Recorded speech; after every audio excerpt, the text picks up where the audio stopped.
सहना भवतु सहनौ भुनक्तु सह वीर्यं करवावहै तेजस्विनावधीतमस्तु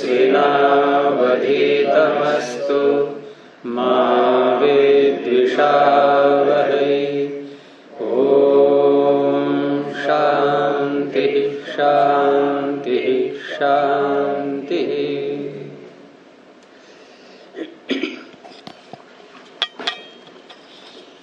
प्रथमावृत्ति की 18वीं कक्षा में आप सभी का स्वागत है। वृद्धरादैज के उदाहरणों में कल हमने प्रारंभ किया था अचैषी, और ये अब तक के उदाहरणों में तिङन्तों की पहली सिद्धि है। पीछे जो आए थे भागः इत्यादि शब्द, वो सुबंत हमने बनाए थे, और ये है तिङन्त। तो इसमें धातु पाठ से मूल धातु लेकर के, मूल शब्द लेकर के प्रथम उसकी धातु संज्ञा करते हैं भुवादयो धातवः से, और धातु संज्ञा करने के बाद जो उसमें अनुबंध है उसको हटाते हैं। जैसे यहां अनुबंध लगा हुआ है, ये यकार चीय चयने, तो यकार की हलंत्यम से संज्ञा करके तस्लोप से लोप करेंगे, और उसके बाद फिर धातोः सूत्र के अधिकार में, ये धातोः सूत्र तीसरे अध्याय के प्रथम पाद में 91 संख्या पर है ना, तो 91 संख्या 91 उसमें ये आया हुआ है। और ये सूत्र तीसरे अध्याय के चतुर्थ पाद के अंत तक जाता है, इसका अधिकार है। हाँ, वो तो ऑलराउंडर हैं।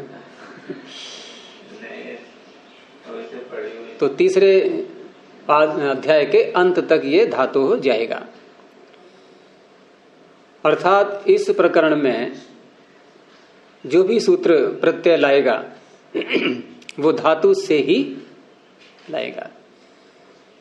तो धातु संज्ञा करने के बाद ही इस अधिकार में प्रवेश करते हैं। तो वहां सूत्र लिया हमने लुंग, और लुंग सूत्र ये आया हुआ है दूसरे पाद में 110 संख्या पर। छोटा सूत्र है, लकार का भी नाम लुंग है और सूत्र का भी नाम लुंग है। तीसरे अध्याय के दूसरे पाद में 110 संख्या पर। और इसी सूत्र में पीछे से 84 संख्या से भूते सूत्र की अनुवृत्ति आ रही है।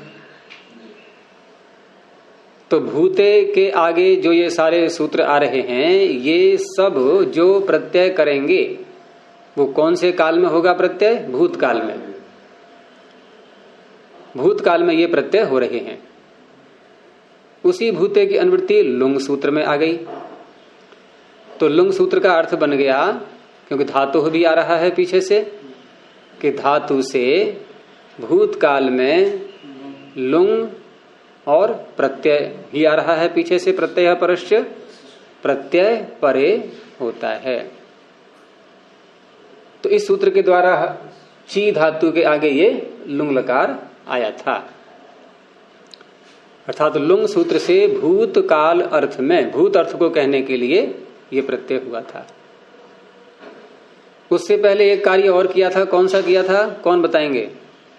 इस अर्थ में नहीं, उससे पहले नहीं, इसी के बाद। अब ये लुंग लकार लाने के बाद अब क्या किया था? हाँ, ये निर्णय किया गया था कि ये लकार हम जो लाए हैं लुंग लकार, ये कर्ता को कहेगा अथवा कर्म को कहेगा या भाव को कहेगा। तो इससे यह भी सिद्ध हो रहा है कि प्रत्येक लकार, जो 11 लकार हैं, प्रत्येक लकार इन 3 अर्थों में ही आते हैं। यही 3 अर्थ हैं, कर्ता को कहने के लिए या कर्म को कहने के लिए या भाव को कहने के लिए। इसी को कहते हैं कर्तृवाच्य, कर्मवाच्य, भाववाच्य। इंग्लिश में 2 ही हैं, एक्टिव और पैसिव। तो जिसको एक्टिव कह रहे हैं ये कर्तृवाच्य हो गया, जिसको पैसिव कह रहे हैं ये कर्मवाच्य और भाववाच्य भी इसी में ले लो आप। और वाक्य बोल करके देखें कि बालक पुस्तक पढ़ता है। अब यहां प्रश्न करें हम, पढ़ता है तो कौन पढ़ता है? बालक। तो क्रिया किसको कह रही है? कर्ता को। यह कर्तृवाच्य हो गया। और बालक के द्वारा पुस्तक पढ़ी जाती है। अब यहां भी वैसा ही प्रश्न, पढ़ी जाती है में कि क्या पढ़ी जाती है? पुस्तक कर्म है। अब ये कर्म को कह रही है क्रिया, क्रिया अब कर्म को कह रही है, तो ये कर्मवाच्य हो गया। बालक के द्वारा सोया जाता है, हंसा जाता है। जब ऐसे बोलेंगे तो यहां पर प्रश्न करें कि क्या हंसा जाता है, क्या सोया जाता है, क्या उत्तर आएगा? जब कुछ भी उत्तर ना आए उसे कहते हैं भाववाच्य। ठीक है। तो लकार लाते ही ये निर्णय आपको करना होगा। अर्थात जैसे न्याय दर्शन में देखा है ना, जब शास्त्रार्थ होता है, किसी विषय पर भिन्न भिन्न मत पर चर्चा होनी है, तो दोनों पक्ष क्या करते हैं? प्रारंभ में अपना अपना पक्ष रखते हैं, जिसको प्रतिज्ञा शब्द से बोलते हैं। तो यहां भी लकार लाते ही ये प्रतिज्ञा करनी होगी आपको कि आप लकार किस में ला रहे हैं, किसको कहने के लिए। सूत्र एक ही है जो तीनों बातें बता रहा है, लह कर्मणि च भावे चा कर्म के भ्यः। और इसकी संख्या है चौथे पाद का 69वां सूत्र, इसी तीसरे अध्याय के। तो लह कर्मणि च भावे च अकर्म के भ्यः, अर्थात ये जो लकार हैं 11 प्रकार के, ये कर्म और कर्ता और भाव और कर्ता, इन 2 में होते हैं। कर्म और कर्ता, भाव और कर्ता। अगर इन दोनों वाक्यों को जोड़ करके देखें तो किस किस में हुए लकार? 3 में। क्योंकि कर्ता 2 बार बोल दिया ना, कर्म और कर्ता, भाव और कर्ता। तो कर्ता को एक ही बार बोले तो कर्म, भाव और कर्ता 3 हो गए ना। लेकिन इनको जोड़ा क्यों गया है कि कर्म के साथ भी कर्ता जोड़ा गया, भाव के साथ भी कर्ता जोड़ा गया? इसका अर्थ यह है कि कर्ता को कहने के लिए हम प्रत्येक धातु का प्रयोग कर सकते हैं, लेकिन कर्म या भाव इनमें से चयन करना होगा कि या तो धातु कर्म को ही कहेगी या भाव को ही कहेगी, लेकिन कर्ता को सभी धातुएं कहेंगी। जैसे वहां बात थी कि बालक पुस्तक पढ़ता है, तो पठ धातु ने यहां कर्ता को कहा, और बालक के द्वारा पुस्तक पढ़ी जाती है, यहां पठ धातु ने कर्म को कहा। अब इसका भाव नहीं बनेगा, इसका भाव नहीं बनेगा। अब वहां देखो कि बालक सोता है, तो सोता है में यहां कर्ता को कहा इसने, कौन सोता है? बालक। और बालक के द्वारा सोया जाता है, ये भाव हो गया। अब यहां कर्म नहीं बनेगा, तो कर्ता दोनों में आ गया, लेकिन एक में कर्म आया, एक में भाव आया। यानी कर्म और भाव में से चयन करना होगा। कर्ता दोनों में जाएगा, कर्ता सामान्य है। इसलिए 2 तरह से बोलते हैं कि कर्ता और भाव, कर्म और कर्ता और भाव और कर्ता। तो ये निर्णय हमें प्रारंभ में ही करना होता है लकार लाते ही। ये लुंग लकार हो या कोई सा भी लकार हो, ये लह कर्मणि च भावे चा कर्म के भ्यः सूत्र लकार लाते ही तुरंत लगाना होगा। तो इस प्रकार से ये लुंग लकार आया। अब लुंग लकार लाने के बाद तुरंत ही लुंग की ही बात नहीं है, अन्य कोई भी लकार आए तो यदि कोई सूत्र ऐसा है जो लकार का नाम लेकर के प्रत्यय लाता है, कोई सूत्र यदि ऐसा है जो लकार का नाम लेकर के प्रत्यय लाता है कि ये लकार आगे होगा तो धातु से अमुक अमुक प्रत्यय होगा, ऐसा यदि कोई सूत्र है तो वो लकार के लाने के बाद उस सूत्र को भी लगाते हैं। क्योंकि यहां लकार के स्थान में हमें कुछ और आदेश करने हैं, वो आदेश करेंगे तो लकार का स्वरूप रहेगा ही नहीं, तो फिर जो सूत्र लकार का नाम लेकर के प्रत्यय ला रहा है वो ला नहीं पाएगा। तो वो सूत्र हम पहले ढूंढ लेते हैं। तो यहां पर भी लुंग लकार का नाम लेकर के जो सूत्र प्रत्यय लाएगा वो कौन सा सूत्र है? चिली लुंगी। और चिली लुंगी की संख्या है ये पहले पाद का 44वां, ये क्या नाम इसका 43वां सूत्र, 3 1 43। तो क्या अर्थ हो गया इसका? चिली लुंगी। चिली में कौन सी व्यक्ति है?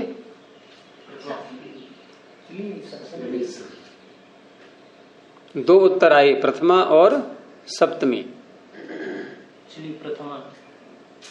तो दो पक्ष प्रथमा। आपका क्या पक्ष है सत्यपति जी?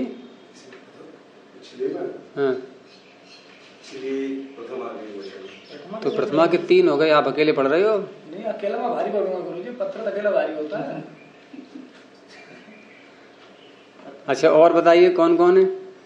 प्रथमा और सप्तमी दो में से किस किस पक्ष को लेने वाले हैं? और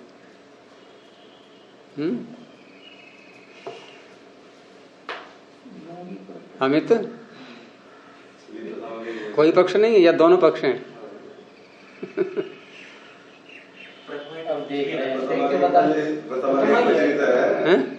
प्रथमा के एक वचन ही है, प्रथमा ही है।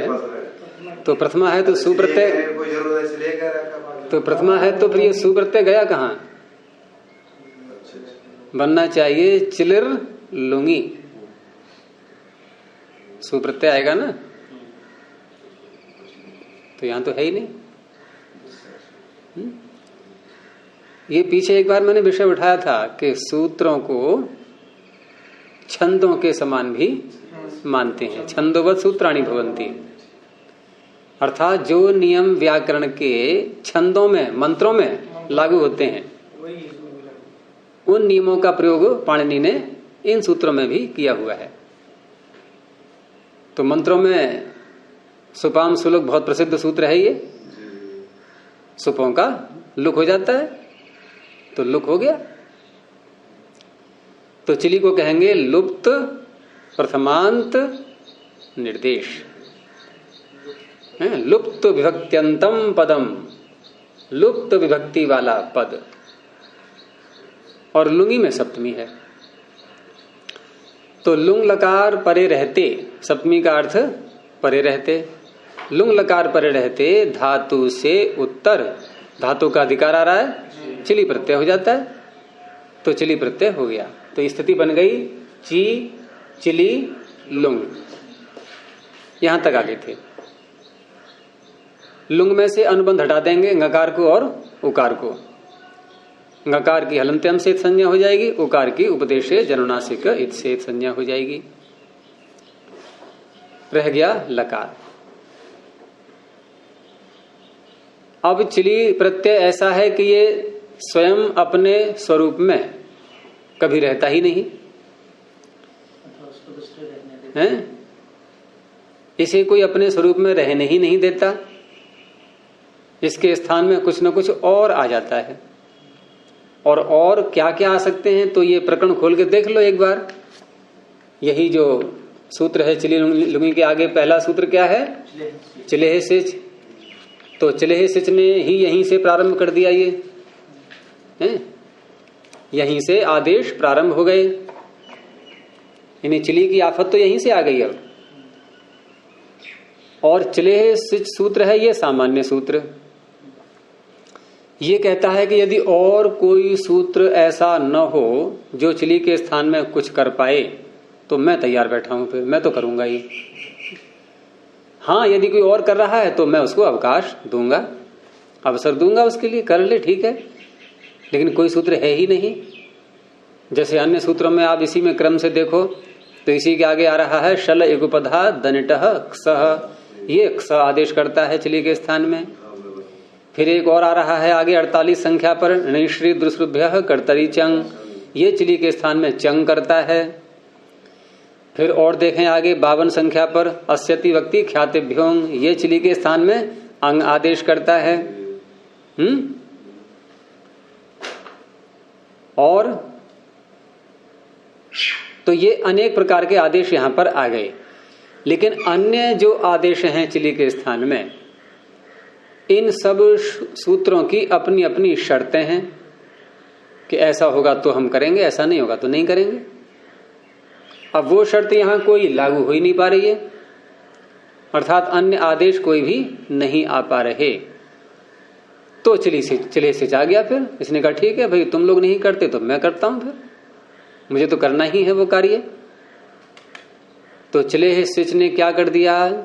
चिलेह में कौन सी व्यक्ति है? षष्ठी का एक वचन। और षष्ठी का अर्थ क्या होता है?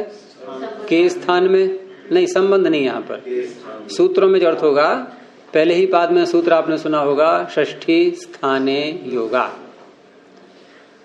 पाणिनि ने स्वयं बता दिया है कि मैं जिन विभक्तियों का प्रयोग करूंगा सूत्रों में, उनका आपको क्या अर्थ लेना है। तो मनमाना अर्थ नहीं चलेगा, वही अर्थ लेना है जो पाणिनि बता रहे हैं। तो कहीं भी कोई षष्ठी आए तो स्थाने योगा, इन स्थाने के साथ उसका योग संबंध जुड़ जाता है, अर्थात स्थाने शब्द को और बढ़ा देंगे वहां। जैसे चिलेह में षष्ठी है तो क्या बढ़ा दिया हमने आगे? स्थाने। अब सूत्र क्या बन गया? चिलेह स्थाने सिच, ये बन गया सूत्र। चिली के स्थान में सिच आदेश होता है, सिच में प्रथमा है, तो चिली के स्थान में सिच कर दिया, ची सिच, और ये लुंग का लकार है। यहां तक कल आ गए थे हम, ठीक है।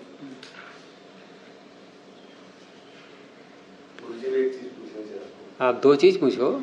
ये आपने चिली के बाद लुंग लाए, चिली के बाद लुंग लाए, ची धातु है, ची धातु के बाद चेहरे से लुंग लाया। लुंग के हमने अनुबंध आदि हटाने के बाद में फिर ला रह जाएगा। लस्य का अधिकार में लहा कर्म चवैसा कर्म कहते हैं। ये सूत्र इस प्रकार ये क्रम नहीं रहेगा। और फिर इस क्रम के आधार पर मतलब आप चिली नहीं ला रहे अभी तक? ना, चिली तो मैं बाद में लाने से रही, बाद में लाएंगे आप। कब? तिप आदेश करने के बाद। लस्य का अधिकार में जब लकार किस अर्थों में हुआ, उस अर्थ को करने के बाद फिर उसी अवस्था में उन्होंने फिर क्या करते हैं, चिली लाएंगे। नहीं, अभी तो क्या कह रहे हैं आप? तिपादी लाएंगे? तिपादी नहीं, तिपादी को कर्म के ना, ये सूत्र से लगाने के बाद हम करेंगे इसको लस्य का अधिकार में। नहीं, चिली लाने के बाद लस्य लगाएंगे या चिली से पहले? चिली से पहले लगाएंगे। चिली से पहले आप लस्य लाएंगे, चिली नहीं लाए अभी? नहीं। और लस्य लगा करके तिपादी जो आदेश हैं वो आ गए। लस्य लगाने के बाद में लस्य के अधिकार में लह कर्म चाहेगी, इसके लकार नहीं, ये तो पहले लगेगा। लह कर्मणी जो कहाँ ले आ रहे हो आप? ये तो पहले लग चुका है। ये अपने कहा ना, ये पहले ची धातु से हमने लुंग लाया, प्रत्यय पास से कह दिया, उसके बाद हम लह कर्मणी। हाँ, ये लगाएंगे, ये लगाएंगे तुरंत। लेकिन आपका विषय था चिली का और लस्य का चल रहा था। वो इसके बाद लाते क्यों, यही कहना चाह रहे थे। मैं कह रहे थे अब लाते हम ये सूत्र को। नहीं, वो तो प्रारंभ में ही आपको प्रतिज्ञा करनी पड़ेगी कि हम लकार जो लाए हैं ये किस अर्थ को कहने के लिए लाए हैं, क्योंकि आगे प्रक्रिया उसी के आधार बनेगी। कैसे? अब बताऊं मैं आपके लिए इसका रहस्य। कि मान लीजिए आपने लह कर्मणी च सूत्र नहीं लगाया और लस्य सूत्र लगा दिया, लकार के स्थान में होने वाले आदेशों को आप लाने लगे। तो लकार के स्थान में आदेश आ गए तिप्तसी 18 प्रत्यय, ये आएंगे ही। फिर 18 प्रत्ययों के हम 2 भाग करते हैं, 9 परस्मैपद के, 9 आत्मनेपद के। तो वहां आपको निर्णय करना होगा, छंटनी करनी होगी कि आपको आत्मनेपद के प्रत्यय लाने हैं या परस्मैपद के प्रत्यय लाने हैं। आप कैसे करोगे निर्णय? नहीं, आत्मनेपद के लाने के सूत्र अलग हैं, परस्मैपद के सूत्र अलग हैं। तो आप किस सूत्र से यहाँ पर परस्मैपद लाएंगे? सुनो पहले, ये तो आपने संज्ञाएं की है ना, विधि सूत्र लाइए आप। विधि सूत्र आत्मनेपद का अथवा परस्मैपद का, आपको इनमें चुनाव करना होगा। क्या आधार रहेगा आपका चुनाव का? आप कहेंगे परस्मैपद लाएंगे तो आपको सूत्र लगाना होगा शेषात् कर्तरि परस्मैपदम। प्रश्न उठेगा कि किससे शेष, फिर आपके सामने समस्या आएगी। अगर आप आत्मनेपद के प्रत्यय लाएंगे तो आत्मनेपद के सूत्र भाव कर्मणो इत्यादि सूत्र हैं, अणुदात तंगता आत्मनेपदम, यहाँ से प्रारंभ हो जाता है ये सब प्रकरण। तो वहां आप किस आधार पर लाएंगे? 18 प्रत्यय के गुरु जी पहले लहा परस्मैपद कर दिया, उसके बाद तंगानाम आत्मनेपद। ये तो आपने संज्ञाएं कर दी ना, शेषात् करते परस्मैपद। तो शेष कहाँ से, किससे शेष? वही प्रश्न मेरा है, किससे शेष है ये चे धातु किससे शेष है, किस बात में शेष है ये? वही तो बात कह रहा हूं मैं। तो वहां आपको निर्णय करना होगा। अगर शेषात् कर्तरि परस्मैपदम लगाएंगे तो वहां आपको ये बताना होगा कि किससे शेष है ये। और वहां ये बताया गया है कि जिन धातुओं से आत्मनेपद नहीं किया गया है वो सारी शेष कहलाएंगी। तो पहले फिर आपको ये पता करना होगा आत्मनेपद किन किन से किया गया है, वहां जांच करनी होगी। तो आत्मनेपद भाव कर्मणों से भाववाच्य में कर्मवाच्य में आता है। अनुदात तंगित आत्मनेपदम में है, वहां अनुदातेत होनी चाहिए, ङित होनी चाहिए, वो ये है नहीं, ची धातु। तो शेष कैसे है ये? अब भाव कर्म में आत्मनेपद होता है, क्या भाव और कर्म था पहले? ये निर्णय आपको करना होगा, क्योंकि आपने पीछे चुनाव ही नहीं किया कि लकार हम लाए किस में है, भाव में लाए हैं, कर्म में लाए हैं, कर्ता में लाए हैं। इसलिए लस्य के अधिकार में आने वाले आदेशों को लाने से पहले आपको ये निर्णय करना होगा कि आप आगे का रूप कर्ता में बनाने जा रहे हैं या कर्म में या भाव में। उसको पहले ही लगाना होता है प्रारंभ में, नहीं तो आगे निर्णय ही नहीं होगा कि हम प्रत्यय लाएं कौन सा, आत्मनेपद के लाएं या परस्मैपद के लाएं। ये निर्णय नहीं हो सकता। सुकामा जी आ रहा है कुछ पकड़ में धीरे धीरे। ये शब्द परिचित हो जाएंगे सुनते सुनते, अत्यधिक परिचित। तो यहां मैं क्या कह रहा था उस समय? हाँ, सिच तो आदेश हो गया ये, और लकार आगे रखा हुआ है, ची सिच ल। अब यहां पर ये जो ल है इसके स्थान में, क्योंकि ये लकार जब भी लाते हैं और ये ल शेष रहता है जब उसका, तो ये अपने स्वरूप में कभी ऐसा नहीं रह सकता। इसी तीसरे अध्याय के चौथे पाद में सूत्र आता है 77 संख्या पर, छोटा सा सूत्र है लस्य। मिल गया? कौन सी विभक्ति है? षष्ठी। मूल शब्द क्या है? जब भी कोई हम विभक्ति किसी शब्द में देखें तो तुरंत ही मूल शब्द का पता अवश्य होना चाहिए। मूल शब्द का तात्पर्य बिना विभक्ति का अगर बोलें तो क्या है? ल। जैसे बालक का बालकस्य, तो ल का लस्य। तो ल में 2 वर्ण हैं, लकार और अकार। और यहां क्या है हमारे पास में? केवल लकार। तो कैसे लगेगा ये?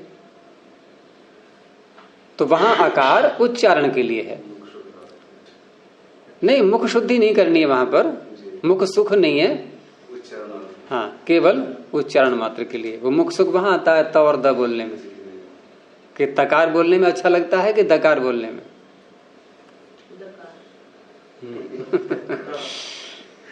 ये जो वर्गों के तीसरे चौथे पांचवें अक्षर होते हैं, उसमें भी तीसरे और पांचवें ये बड़े अच्छे लगते हैं बोलने में। अच्छा गुरु जी, यहाँ जो लस्य में जो आप है वो केवल उच्चारण के लिए है। उच्चारण के लिए, तो उच्चारण के लिए था तो फिर आप ये कहने जा रहे हो कि लह क्यों नहीं कह दिया? क्योंकि केवल हलंत, हाँ, केवल लकार का भी रूप चलाएंगे, जैसे रसाभ्याम नह णह। अब एक में यहां पर आकार उच्चारण के लिए, एक में है ही नहीं। किस में है बताइए? रसाभ्याम नह णह। अर्थ करो, नकार के स्थान में णकार। तो किस में आकार उच्चारण के लिए और किस में नहीं है? स्थान में कहा है ना। न में अ जुड़ा है और ण में नहीं जुड़ा है, ऐसा कहना है। ण षष्ठी का है, उल्टा बोल गए। यानी कि न बिना आकार का और ण आकार सहित, वो उच्चारण के लिए है। तो आपका कहना था यहाँ ऐसे ही ण, जैसे वहां ण का है यहाँ लह कह देते, तो होता है ऐसा। लेकिन पाणिनि ये भी संकेत देना चाहते हैं कि आकार उच्चारण करके भी, आकार उच्चारण के लिए स्वीकार करके भी प्रयोग किए जाते हैं सूत्रों में। यानी कि सूत्र रचना ऐसी भी होती है, तो वो यहां कर दी इन्होंने, उसमें कोई आपत्ति नहीं। तो लस्य का अर्थ पता लग गया, षष्ठी विभक्ति यही तो हो गया। तो षष्ठी में क्या जोड़ते हैं आगे? स्थाने। तो लस्य स्थाने, लकार के स्थान में।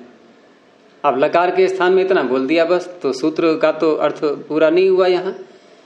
तो ये सूत्र, इसका अर्थ यहाँ पूरा नहीं होगा, ये केवल अधिकार सूत्र है। और अधिकार सूत्र उसे कहते हैं जो आगे जा करके अन्य सूत्रों में जिसका अर्थ घटता है। तो इसका अर्थ आगे के सूत्रों में घटेगा, यहां नहीं। ऐसे बहुत से सूत्र मिल जाएंगे आपको, जैसे धातो हो, अधिकार सूत्र है या विधि सूत्र भी है। धातो कर्मणा नहीं, धातो हो जिस सूत्र है, विधि सूत्र है क्या? यानी कि धातु से, बस कोई प्रत्यय तो करता नहीं है। ऐसे ही एक सूत्र मैंने शालीय की सिद्धि में बताया था आपको, शेषे, ये क्या है? अधिकार सूत्र। क्या ये विधि सूत्र भी है? ये विधि भी है। शेष अर्थों में अण प्रत्यय होता है, ये विधि सूत्र भी है। तो ऐसे ही मिलेंगे आपको जो अधिकार सूत्र भी हैं और विधि सूत्र भी हैं। जैसे धातु रे काचो हलादे क्रिया समविहारे यंग, ये भी धातु अधिकार है, क्या विधि भी है? अरे यंग प्रत्यय कर रहा है, विधि हो तो क्या? तो यहां लस्य विधि सूत्र नहीं है, ये केवल अधिकार सूत्र है। तो ये बस आगे ही सूत्र में है, और क्या है कहने को? तो ये सारा प्रकरण उसी का है, ले लेते हैं इसको, लेकिन पूरा पूरा यही घटेगा अगले सूत्र में। तो अगला सूत्र अब ले लेंगे तुरंत ही इसके बाद। 18 प्रत्यय गिने हुए हैं इसमें, तिप तस झी, 3-3 करके अलग अलग। सिप थस थ, मिब वस मस, त आताम झ, थास आथाम ध्वम, इड वही महें। अधिकार संक्षिप्त क्षेत्र में भी। तो इस प्रकार से इस सूत्र में ये लस्य को ला करके अब अर्थ क्या बन जाएगा इसका? ये पूरे सूत्र में कितने पद हैं? तिप्तसी आदि जो सूत्र है ये, इसमें कितने पद हैं? पद कैसे गिनते हैं? पहले पद का लक्षण भी समझ लेना चाहिए। पद गिनते समय हमें क्या देखना होता है कि सूत्र में ऐसे कितने शब्द हैं जिनके अंत में विभक्ति आई हुई है। तो जिसके अंत में विभक्ति आ जाती है उसे कहते हैं एक पद। तो ऐसे कितने पद हैं इस सूत्र में? कौन बताएंगे? कितनी विभक्तियां दिख रही हैं इसमें शब्दों के आगे? केवल एक पद है, एक ही पद है। और आप देखना रेखा कहीं टूटी नहीं होगी। और एक पद क्यों है? अंत में इसके विभक्ति है।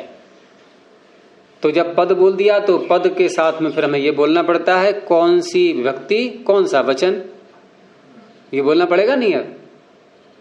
तो बताएं आप कौन सी विभक्ति कौन सा वचन है? प्रथमा व्यक्ति का एक वचन। तो प्रथमा व्यक्ति के एक वचन में सु प्रत्यय आता है। फिर तो कहां है इसमें सु? महिंग के अंत में। महिंग के अंत में सु प्रत्यय आना चाहिए। छांदस लोप हो जाएगा, जैसे पहले अभी किया। क्यों करोगे छांदस लोप? छांदस लोप तो छांदस लोप तो ये है कि मजबूरी का काम है वो तो। कहाँ पहुंच गए आप?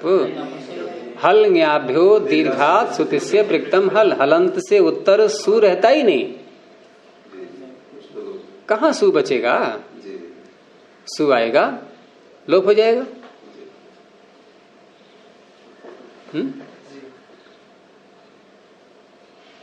सु शब्द हलंत से उत्तर नहीं रहता।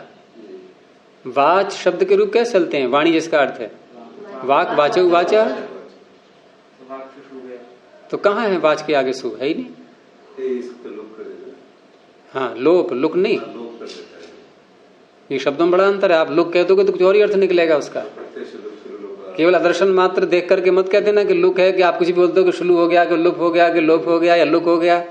ये चार शब्द हैं लेकिन चारों का प्रयोजन पृथक पृथक है। ये ठीक है कि परिणाम एक ही निकलता है, क्या? आदर्शन। लेकिन इतने मात्र से हम ये चारों में से किसी को प्रयोग करने की हमें छूट नहीं मिल जाती। यहां लोप ही है। हलन्याभ्यः सूत्र लोप करता है, लुक नहीं। और कहां से आ रहा है लोप? उसमें लोपो व्योर्वलि। चलिए, तो इस तरह से क्या बात चल रही थी अभी? ये सूत्र प्रथमा विभक्ति का एक वचन, इन एक ही पद है। अब इसमें जो अन्य सारे शब्द आ रहे हैं, 18 शब्द हैं ये, इनका समास कर देंगे। समास करके एक शब्द बन गया। समास का अर्थ ये होता है एक पदम एक विभक्त्यंतम। एक पद और एक विभक्त्यंत बन जाता है। अब सूत्र का अर्थ हो गया कि लस्य लकार के स्थान में ये सारे जितने 18 हैं ये आदेश होते हैं। अब यहां पर ये लकार एक वर्ण था और कितना बड़ा लाभ हो रहा है इसको। 18 इसकी जगह आ रहे हैं। पहले अकेला था। तो हमें लेना एक ही है इनमें से, 18 में से। संख्या है बहुत अधिक ही 18। प्रयोग करना है एक का, लकार के स्थान में एक ही लेना है। तो यूं तो निर्णय नहीं हो जाएगा ऐसे कि अपनी मनमानी से हम जो ले लें, क्योंकि अन्य जो रह जाएंगे 17, आप इनमें से किसी एक को चुन भी लो कि मुझे तो इसका मन कर रहा है लेने का, तो अन्य जो 17 रह जाएंगे उनको बुरा लगेगा कि नहीं, कि हमें क्यों नहीं लिया। तो इसलिए यहां पर हर कार्य सिस्टम से होता है, नियम पूर्वक। और जैसा जैसा नियम पाणिनि बताते जाएंगे उसी के आधार पर। तो यहां सबसे पहले क्या करते हैं, ये पीछे भागः सिद्धि बनाते समय ये सब विषय आ चुका है कि जब अनेक आदेश एक साथ आते हैं और लेना है एक, तो उसमें दो शैलियां, दो विधि दोनों अपनाई जाएंगी क्रम से। पहले संज्ञा सूत्र, फिर विधि सूत्र, फिर संज्ञा सूत्र, फिर विधि सूत्र, फिर जब तक अंतिम एक न रह जाए तब तक ये संज्ञा विधि चलती रहेगी। संज्ञा का तात्पर्य नाम रखना,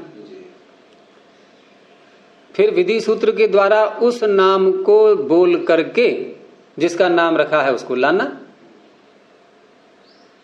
तो पहले इनका नाम रखा जाएगा, और नाम जब रखा जाएगा तो उसमें कुछ सूत्र सामान्य भी हो सकते हैं और कुछ विशेष भी हो सकते हैं। जैसे यहां पर यदि हम नाम रखें तो एक सामान्य सूत्र आया, पहले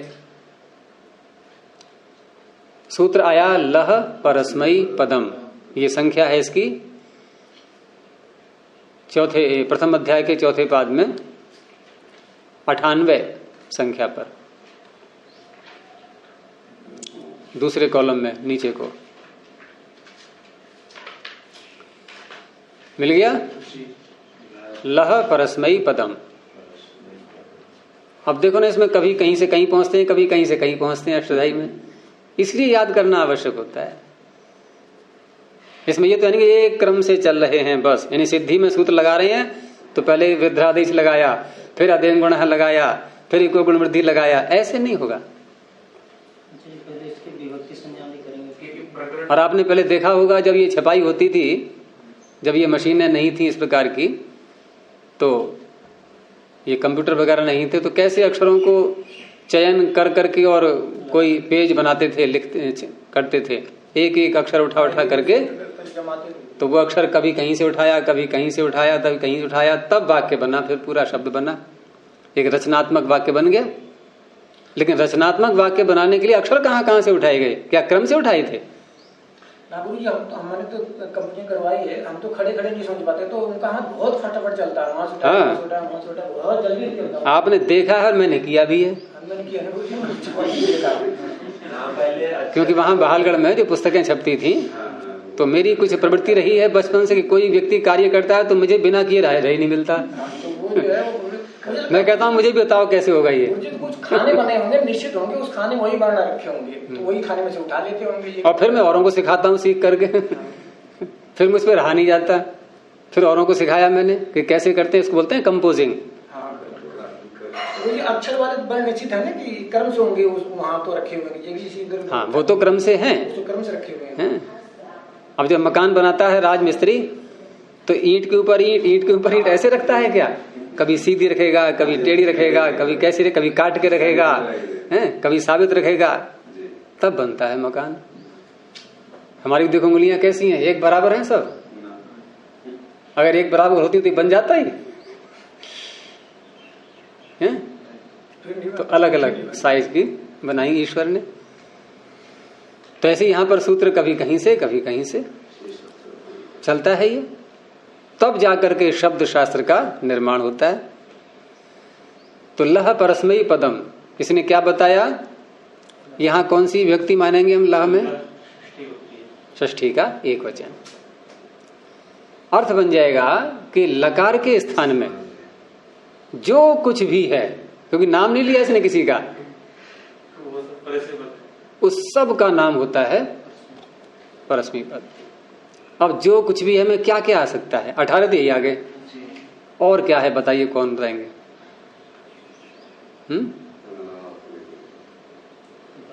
कहाँ पहुंच गए आप? क्षत्रि, शानच इत्यादि भी, और भी ऐसे आएंगे। लटह क्षत्रि शानचा प्रथमा समानाधिकरणे, उनका भी सबका नाम ये परस्मै पद रखने लगा। अभी लगा, पूरा किया नहीं इसने कार्य। अर्थात लकार के स्थान में जितने भी आदेश हो सकते हैं उन सब का नाम ये परस्मै पद रखने लगा। लेकिन इसकी रोक थोड़ी सी लगाई जाएगी, क्योंकि सबका नाम परस्मै पद नहीं रखना है। तो जब रोक लगाते हैं पाणिनि, किसी व्यापक क्षेत्र में कुछ कार्य थोड़ा सा रोकना है, अवरोध लगाना है, तो वो सूत्र उसके पास में ही रखेंगे, रोक लगाने वाला, उसे बोलते हैं अपवाद सूत्र। तो लह परस्मै पदम का अपवाद तुरंत उसके आगे आ रहा है। सूत्र बोलिए। तंगाना नहीं, तंगाना, तंगाना वात्मने पदम। जैसे ये लादेशा बोलते हैं, लादेशा में 18 पत्ते आएंगे या जोड़ करके सब किसानों को लगेगा, वो भी सब मिला करके। जैसे प्रश्न आया था अभी प्रश्न आया था लादेशा कितने सूत्र होते हैं? वो असल में वहां जो प्रश्न तुमने देखा होगा ना, वो प्रश्न इन्हीं के लिए है, क्योंकि प्रश्न करने वालों को ही नहीं पता है कि हम यह कहाँ से कितना विषय लें इसमें।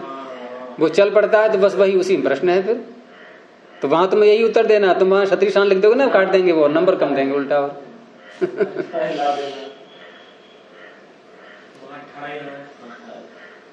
जैसे वहां पर, जैसे मैंने कहा था कि प्रारंभिक रचनात्मक कौमुदी मान लो किसी ने पढ़ाई और वहां सह पठती में विसर्ग यदि हटा करके लिख दिया तो नंबर कट जाएगा उल्टा। और आप कहोगे हमने शुद्ध लिखा है, लेकिन पढ़ाने वाले को ही नहीं पता था कि यहाँ विसर्ग हटेंगे, वो कहेगा इसने गलत कर दिया, नंबर काटो इसके,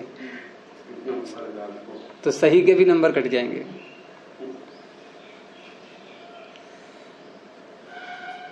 तो इस तरह से तंगाना व आत्मनेपदम ने रोक लगा दी। क्या है ये, कितने पद हैं? तंगानऊ आत्मनेपदम, संज्ञा सूत्र है ये। लह परस्मयी पदम भी संज्ञा सूत्र है और ये भी संज्ञा सूत्र है। तो तंगानऊ आत्मनेपदम, तंगानऊ प्रथमा का द्विवचन, आत्मनेपदम प्रथमा का एक वचन, दोनों प्रथमा है। संज्ञा सूत्रों में प्रथमा ही होती है, संजी और संज्ञा दोनों में प्रथमा होती है। और प्रथमा का अर्थ क्या होता है? भवती लगा देते हैं आगे। तो तंग और आन, ये द्विवचन है ना, दो शब्द हैं इसमें, तंग और आन। ये तंग क्या है? एक तंग वो होता है जैसे माँ कहती है बच्चे से बहुत तंग कर रहा है मुझे, क्या अर्थ होगा वहां पर? परेशान। एक तंग गुरुजी वो घोड़े की जो जोड़ा जाता है रथ वगैरह में, उसके नीचे पेड़ से पट्टी आती है तो उसको अच्छा बोलते हैं घोड़े की तंग। टाइट होगी घोड़ा अपना भागेगा। हाँ, तो टाइट अर्थ में भी तंग को ले लेते हैं। हाँ। रस्सी जो खींचते हैं कि थोड़ा तंग करो इसको, घोड़े की तंग, तो वो तंग नहीं यहाँ पर। यहाँ तंग है ये प्रत्याहार। और ये कहां से कहां तक लेंगे? इसी तिप्तसजी सूत्र में ही देखेंगे, जो लस्य के आगे सूत्र था, चौथे पाद में 78 संख्या पर, जिसमें हमने 18 प्रत्यय गिने थे अभी। तो उसमें तिप तस झी, सिप थस थ, मिप वस मस, ये 9 निकल गए। अब क्या है इस 9 के आगे? त। इस त से प्रारंभ करके, और प्रत्याहार कैसे बनता है? प्रारंभ का ले लिया, अंत का ले लिया। अंत में क्या है? महिं का ngकार, तो बन गया तंग, हो गया। तो तंग प्रत्याहार में कितने प्रत्यय आ गए? 9। और यदि हम इन पूरे 18 प्रत्ययों को प्रत्याहार से बोलें तो क्या बनेगा प्रत्याहार? पूरे 18 को बोलें तो प्रारंभ का ले लिया ती, अंत का ले लिया ngकार, तो बन गया तिंग। तो तिंग बोलेंगे तो 18, तंग बोलेंगे तो 9, तिंग तंग तिंग तंग, ठीक है। तिंग बोलेंगे तो 18, तंग बोलेंगे तो 9। तो लह परस्मयी पदम ने तो कोई नाम ऐसा लिया ही नहीं था किसी प्रत्याहार का। उसने ये कहा था कि लकार के स्थान में जो भी कुछ होता है उसका नाम परस्मयी पद होता है। इसने ये कह दिया कि नहीं, सबका नाम नहीं, गलत है, ये अन्याय कर रहे हो। इसमें से तंग को इसने छीन लिया। जब तंग को छीन लिया तो इसे क्या बचेगा लह परस्मयी पदम को? अब ये परस्मयी पद नाम किसका रखेगा? क्यों सुकामा जी, क्या बचा? बाकी जो 9 बचे, अब उनको क्या नाम लेकर के कहने की आवश्यकता पड़ेगी? अब कुछ नहीं, ये शैली है पाणिनि की, आवश्यकता ही नहीं है उनका नाम लेने की। अब बचे ही वही हैं। तो लह परस्मयी पदम के पास में रह गए प्रारंभ के 9, क्योंकि इसने तंग को छीन लिया। एक आन शब्द और है इसमें। आन शब्द ये शानच प्रत्यय होता है, अभी उसमें ज्यादा विस्तार नहीं करना है। उसका भी नाम आत्मनेपद होता है। तो ये इस सूत्र का अर्थ हो गया तंगाना वात्मनेपदम का। लेकिन तंगाना वात्मनेपदम ये क्यों दिखाना पड़ा हमें यहां साथ में लह परस्मयी पदम के? ये स्पष्ट करने के लिए कि परस्मयी पद कितने हैं, इसमें कितने का नाम रखा गया है। क्योंकि तंगाना वात्मनेपदम सूत्र यदि साथ में नहीं बोलेंगे आप, तो लह परस्मयी पदम ने कितने प्रत्ययों की परस्मयी पद संज्ञा की, ये स्पष्ट हो पाएगा? नहीं हो पाएगा ना। यद्यपि हमारा विषय यहाँ आत्मनेपद लाने का नहीं है, अच्छा फिर भी हमें, लेकिन फिर भी आपको आत्मनेपद संज्ञा यहाँ दिखानी पड़ेगी, नहीं तो परस्मै पद स्पष्ट नहीं हो पाएगी। परस्मै पद को स्पष्ट करने के लिए आत्मनेपद की संज्ञा दिखानी होगी। तो अब यहां लह परस्मै पदम से स्पष्ट हो गया कि प्रारंभ के जो 9 प्रत्यय हैं इनका नाम परस्मै पद, और अंत के जो 9 हैं इनका नाम आत्मनेपद। अब दोनों हमारे सामने आ गई है, आत्मनेपद भी और परस्मै पद भी। तो मैंने क्या बताया था कि जब तक एक प्रत्यय ना आ जाए तब तक हम संज्ञा विधि ये क्रम चलाते रहेंगे। तो ये संज्ञा वाला कार्य पूरा हुआ। अब क्या कार्य होगा इसके आगे? फिर विधि सूत्र आएगा कोई ना कोई, और विधि सूत्र क्या करेगा कि जो संज्ञाएं हमने अभी की हैं 2, इनमें से एक को लाएगा। अब एक को लाएगा तो क्या सूत्र की मनमानी चलेगी या कोई हमारी मनमानी चलेगी? कुछ नियम यहां पर कार्य करेंगे। अर्थात कहां आत्मनेपद के प्रत्यय आते हैं, कहां परस्मै पद के प्रत्यय आते हैं, तो कोई नियम तो कार्य करेंगे ना।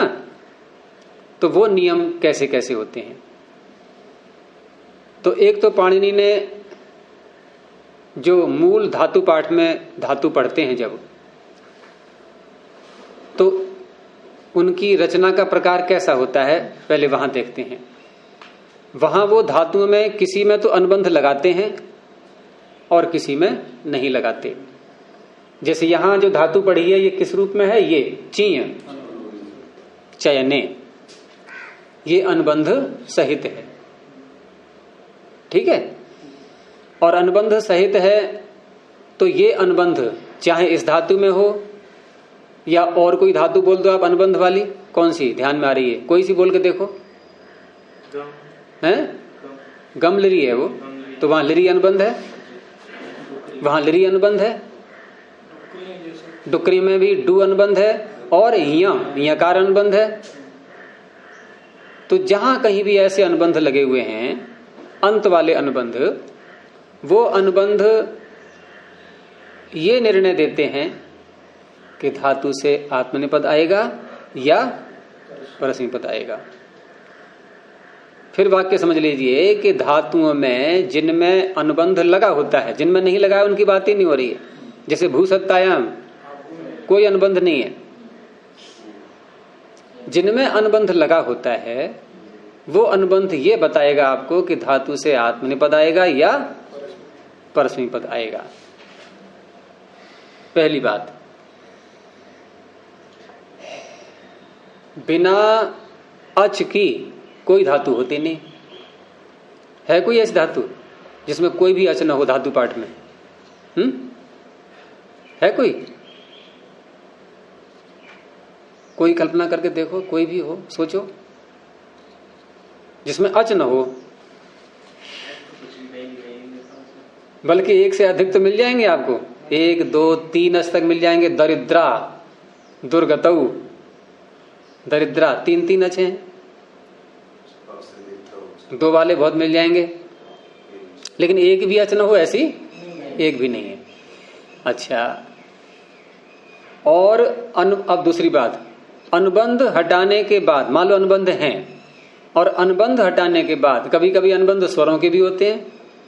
जैसे पठ व्यक्तायाम वाची, तो ठ के अ को हटाते हैं, ठ में जो अ है ये अनुबंध है, तो ये अच ही तो है, ये इसको भी हटाया हमने। तो पहले मैंने ये कहा कि ऐसी एक भी धातु नहीं मिलेगी जिसमें एक भी अच न हो। अब दूसरी बात कि अनुबंध हटाने के बाद भी ऐसी एक भी धातु नहीं बचेगी जिसमें एक भी अच न हो। यदि किसी धातु में एक ही अच है धातु पाठ में, तो उससे स्पष्ट हो गया कि वो अनुबंध नहीं हो सकता। ये बात समझ में आई?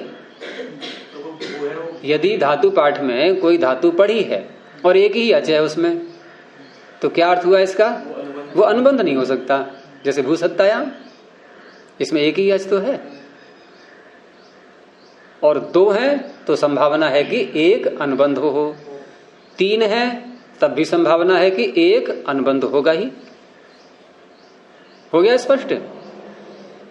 अब जो बात कहने जा रहा हूं मैं कि अनुबंध यदि हटाया है हमने, वो चाहे अच का हो या हल का हो। जैसे ची में हल है, ये अच नहीं है, तो चाहे अच हो या हल हो, यदि अनुबंध हटाया गया है अंत में से, आदि में से नहीं, अंत का, तो वो ये निर्णय करने के लिए होता है कि धातु से आत्मनेपद आएगा या परस्मैपद आएगा। आपको अंगड़ाई आने लगी है। तो ये निर्णय किससे होता है आत्मनेपद परस्मैपद का?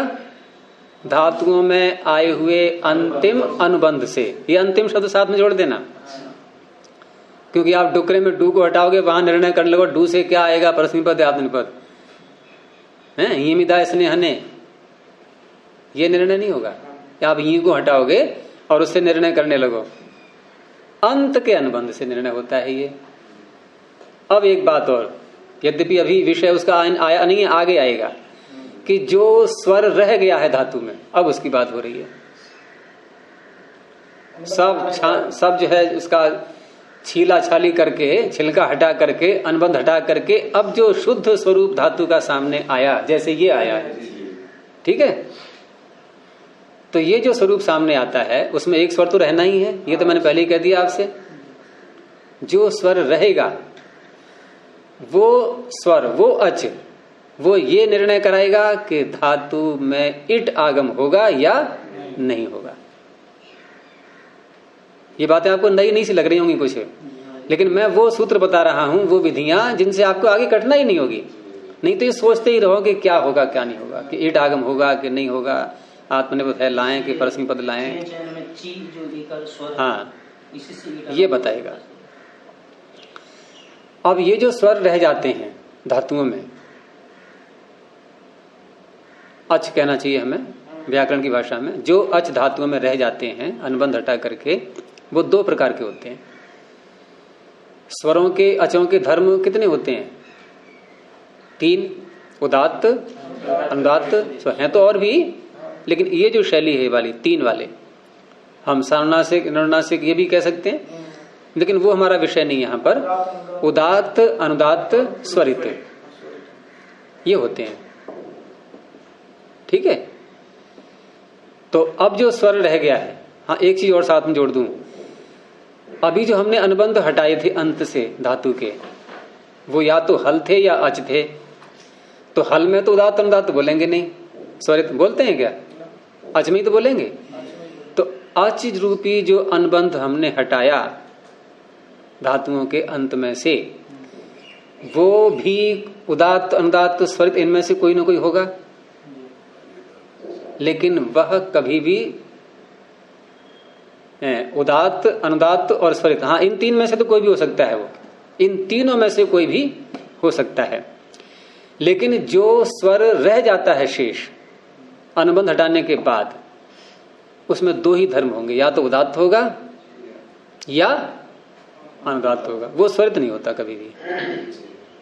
फिर दोहराऊं, अनुबंध के रूप में जो स्वर आते हैं वो उदात्त, अनुदात्त, स्वरित, तीनों में से कुछ भी हो सकते हैं। और जो स्वर रह गए हैं वो या तो उदात्त होंगे या स्वरित नहीं होंगे। और जो अनुबंध वाले स्वर हैं उनसे निर्णय क्या होता है? आत्मनेपद और परस्मैपद का। जो स्वर रह गए उनसे क्या निर्णय होता है? इट या अनिट का। अब यदि हम जिस स्वर की हमने संज्ञा की है और बहुव्रीहि समास करके उसको धातु का विशेषण बनाए, जैसे किसी में उदात्त स्वर था, उसकी संज्ञा की, तो धातु कैसी कहलाएगी? कैसी कहलाएगी? उदात्तेत। उदात्तः इत यस्य, उदात्तेत। और अनुदात्त स्वर की संज्ञा है तो क्या कहलाएगी? अनुदात्तेत। और स्वरित की संज्ञा है तो क्या कहलाएगी? स्वरितेत। तो ये शब्द आपको बार बार आगे सुनने को मिलेंगे कि धातु उदात्तेत है या अनुदात्तेत है या स्वरितेत है। ये कैसी है? ये तो ये है नहीं, ये तो आप खुल करके बोलो ना कि इसमें स्वर की संज्ञा ही नहीं हुई है। इन तीनों में से एक भी नहीं है ये। पठ व्यक्ताएं वाची, मान लो हम पाठ का बना रहे हैं तो पठ धातु कैसी है? तो कल भी ये पता लगे ठा में था कैसा कैसा था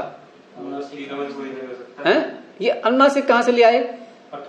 शब्द चल रहे हैं अभी केवल उदात्त अनुदात्त स्वरित, उसको छोड़ दो अभी, अनुनासिक और निर्नासिक को। इन तीन में से चयन करो कैसी है। उदात्तेत है, ये तो पता है कि ठा की आ की संज्ञा हुई है, तो उदात्त था ये या अनुदात्त था या स्वरित था, क्योंकि इसी के आधार पर नाम पड़ेगा उदात्तेत, अनुदात्तेत और स्वरितेत। उदात्तेत है। और इसी धातु पाठ में देखा होगा आपने, अंत में लिखा होता है इति। दो बातें लिखी होती हैं उसमें, एक बचे हुए स्वर को कहने के लिए, एक अनुबंध वाले स्वर को कहने के लिए। जैसे इति उदात्ता अनुदात्तेतः, इति अनुदात्ता उदात्तेतः, इति उदात्ता स्वरितेतः, इति अनुदात्ता स्वरितेतः। ऐसे वाक्य मिलेंगे धातु पाठ में। तो दो बातें जो बोली जाती है, एक बचे हुए स्वर को कहने के लिए और एक जो गया उसको कहने के लिए। तो जो स्वर गया वो परस्मै पद आत्मनेपद का निर्णय करवाएगा या उभय पद का, वो भी जोड़ देना उसमें। परस्मै पद, आत्मनेपद, उभय पद। और जो स्वर रह गया वो इट आगम धातु में, धातु में का तात्पर्य धातु से आगे जो प्रत्यय आते हैं उनमें इट आगम होगा या नहीं होगा, ये निर्णय बचा हुआ स्वर करता है। इसमें कोई शंका है तो पूछो अभी, इतनी बात में जो अभी तक हुई है। इसमें विचार करने से ऐसा लगता है कैसे एक एक सूत्र को, वो छोड़ो, शंका उठाओ केवल अभी केवल शंका। पानी का गुणगान बाद में। हाँ, धातु इट और निट जो है ना, ये जैसे हम ची धातु के आगे सिच प्रत्यय लाए हैं और इन प्रत्ययों के नाम रखे जाएंगे आगे। अब दो नामों में से एक नाम अवश्य होता है, सार्वधातुक और आर्ध धातुक। इन दो में से एक नाम अवश्य होगा। ये विषय कल को चलाएंगे हम बाद में। इसका भी एक नाम अवश्य पड़ेगा। कौन सा पड़ेगा? आर्ध धातुक। ये नाम पड़ेगा, कैसे पड़ेगा बाद में बताएंगे। तो धातु से आगे जब कोई आर्ध धातुक प्रत्यय आता है और उसका पहला वर्ण आदि वर्ण यदि वल प्रत्याहार में आता हो, वल हय वर्ड के व से लेकर के हल सूत्र के लकार तक, ये है क्या? वलादि है? ये है? जांच ही कर लो इसकी। सकार आदि में आ रहा है, शशसर वल में आ गया, तो ये कैसा है प्रत्यय? हम कहेंगे वलादि आर्ध धातुक। समझ में आ गया विषय? ये वलादि है ये, और आर्ध धातुक नाम भी इसका रख दिया गया है। तो कुछ धातुएं ऐसी होती हैं जिनके आगे वलादि आर्ध धातुक को इट आगम होता है। इट आगम का मतलब इनसे पहले ई और जुड़ जाएगा, इससे पहले ई जुड़ेगा। इट का ई बचता है, टकार तो अनुबंध है उसमें। इसे कहते हैं इट आगम होना, इट आगम होना। कुछ धातुएं ऐसी होती हैं जिनके आगे वलादि आर्ध धातुक प्रत्यय आने पर भी इट आगम नहीं होता। ठीक है? तो जिनके आगे इट आगम होता है उन्हें कहते हैं सेठ धातुएं। स इट सेठ, इट सहित, स का अर्थ सहित। और जिनके आगे वलादि आर्ध धातुक को इट का आगम नहीं होता उन्हें कहते हैं अनिट। न इट अनिट, जिनमें इट आगम नहीं होता है। न इट यसे बहुरी समास है ये, ऐसे ही सेठ में बहुरी समास है। तो अब ये धातु सेठ है या अनिट है, ये निर्णय इसमें विद्यमान जो अच है वो करेगा। यदि वो अब दो तरह का हो सकता है, वो कौन कौन सा? उदात्त होगा या अनुदात्त होगा। बस स्वरित नहीं बोलेंगे आप कभी भी उसको। अनुबंधों में तीनों बातें घटेंगी। अनुबंधों में यदि उदात्त स्वर की इत संज्ञा हुई है तो धातु से परस्मै पद के प्रत्यय आते हैं। यदि अनुदात्त स्वर की इत संज्ञा हुई है तो आत्मनेपद के प्रत्यय आते हैं। यदि स्वरित स्वर की इत संज्ञा हुई है तो दोनों पद आते हैं। उदात्तेत है तो परस्मै पद, अनुदात्तेत है तो आत्मनेपद के प्रत्यय आएंगे, स्वरितेत है तो दोनों के आएंगे। बहुत सरल लगेगा धीरे धीरे आपको, ये कहीं कोई कठिनाई नहीं आएगी। तो इसमें थोड़ा चिंतन करना और आज की जो फाइल है उसको दोबारा सुनना बार बार। गुरु जी ये जो है जो व्यंजन जो हमारे हल जो जाएंगे, हाँ ये भी निर्णय आत्मनेपद परस्मै पद का ही करते हैं। जैसे यदि यकार था, इसमें यकार की संज्ञा होगी, धातु कैसी कहलाएगी? ञित। इत यस्य स ञित, तो ञित धातु उभयपदी होती है। यदि किसी में ङकार की संज्ञा हुई है तो धातु कैसी कहलाएगी? ङित। वो उससे आत्मनेपद के प्रत्यय आते हैं। सबके सूत्र हैं। अनुदात्त ङित आत्मनेपदम, स्वरित ञितः कर्तृभिप्राय क्रिया फले, दोनों को बोल दिए मैंने। और ये दो ही अनुबंध आते हैं। यदि व्यंजन हल अनुबंध है तो या तो यकार होगा या ङकार होगा, क्योंकि इन दो से ही काम लेना है, ञित और ङित। जैसे शूंग प्राणी प्रसवे, तो शूंग क्या है? अनुबंध है, तो धातु कैसी हो गई? ङित। कौन से प्रत्यय आएंगे? आत्मनेपद के। हो गया निर्णय, समझ में आ गया? नहीं अब तो या तो व्यंजन रूपी अनुबंध से निर्णय हो जाएगा आत्मनेपद परस्मै पद उभय पद का, अथवा जो अच के रूप में अनुबंध आया हुआ है उससे निर्णय हो जाएगा। अच के रूप में निर्णय कब होगा? उदात्त हो या अनुदात्त हो या स्वरित हो, इन तीन के द्वारा होना है निर्णय अलग अलग। ऐसे निर्णय होते जाएंगे। ठीक है, और कोई प्रश्न? यकार का जैसे अनुबंध हुआ है तो ये परस्मै पद में आएगा, उभय पद में। स्वरित ञितः कर्तृभिप्राय क्रिया फले, ये उभय पद का सूत्र है। जैसे एक ङित बताया आपने, एक ञित बताया। हाँ, ङित बताया आत्मनेपद के लिए, अनुदात्त ङित आत्मनेपदम। और ञित वाला उभय पद परस्मै पद का नहीं है। नहीं है तो नहीं है, उसमें क्या बात है? निर्णय करने के लिए स्वर भी तो है, अच भी तो है। कहीं अच के अनुबंध हैं, कहीं पर ङकार और ये यकार, ये दो अनुबंध हैं। इस तरह से ये धातु में, धातु पाठ में पड़ी हुई हैं। तो पाणिनि ने इन अनुबंधों के द्वारा और बचे हुए स्वरों के द्वारा कितने कार्य कर लिए?